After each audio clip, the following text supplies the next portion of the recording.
స్వాగతం మిత్రులారా, మన మొదటి ఎపిసోడ్లో కేరళ నుండి వచ్చిన ఓ స్పెషల్ గెస్ట్తో మాట్లాడబోతున్నాం. ఈ రోజు మనం చర్చించేది పద్మనాభ స్వామి ఆలయంలో దాగి ఉన్న డార్క్ సీక్రెట్స్ గురించి. హలో, స్వాగతం మా పాడ్కాస్ట్కి. హలో, చాలా సంతోషం. నేను త్రివేంద్రం పక్కనే పెరిగాను. చిన్నప్పటి నుంచే ఈ ఆలయంపై రహస్యాలు వింటూ పెరిగాను.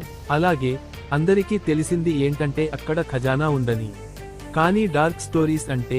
అవును, పద్మనాభస్వామి ఆలయం కేవలం ఆస్తి వల్లే ప్రసిద్ధి కాదు.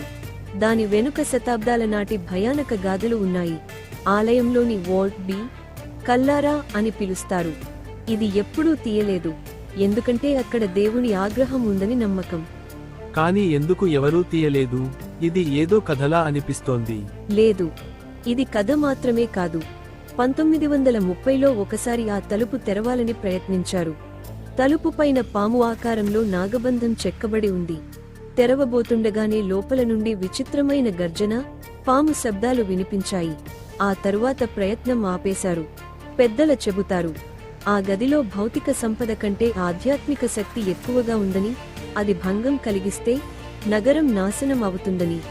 అంటే ఇప్పటికీ అది మూసే ఉందా? అవును, ఎప్పటికీ తెరవకూడదని ఆలయ నిర్వాహకులు నిర్ణయించారు.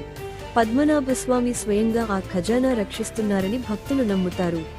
మరి ఇది మనకు గుర్తు చేస్తుంది, కొన్ని తలుపులు మనం తీయకపోవడమే మంచిది. ఈ గాథల వెనుక నిజం ఏమైనా ఉండొచ్చు, కానీ రహస్యం ఎప్పటికీ రహస్యమే.